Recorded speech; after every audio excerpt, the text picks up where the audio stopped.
pokwalo. Gigba ba gigba me manyanya. Gigba me yesemi. Amajaba ki sebe ba yeseo. Baba Moussa ba be ya yeseo. Président si ajabe be ya yeseo. Ayela de ma we de yeo. Oh bossa da po wole yezao. Abadeni ya bi mature ya bobena. Commandant ya bi de do le yezao. Aba shiba dige wo chebe o. Kiku baba e kuku. Ya bi bu masele wo chebe o. Baba le bole be pokwalo. Ele te soba la te oye.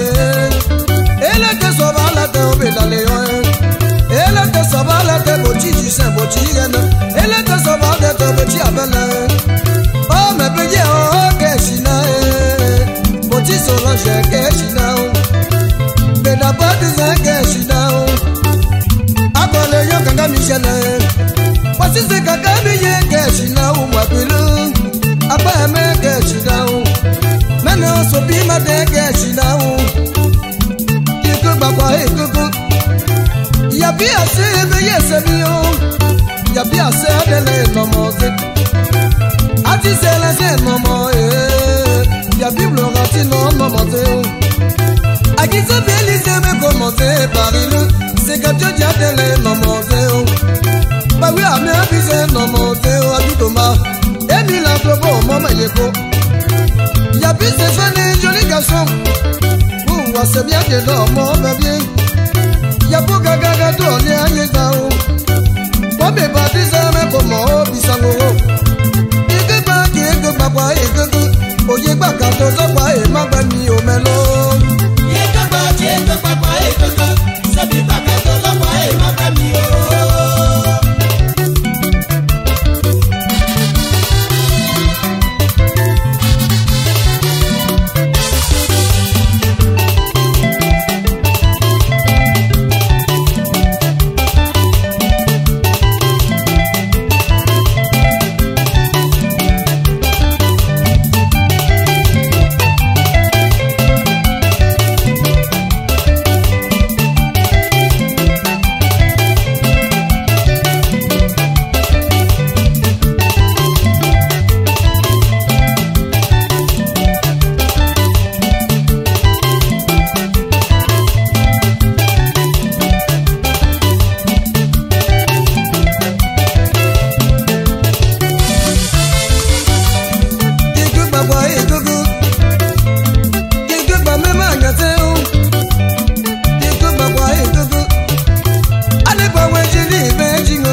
Gigba le nyase.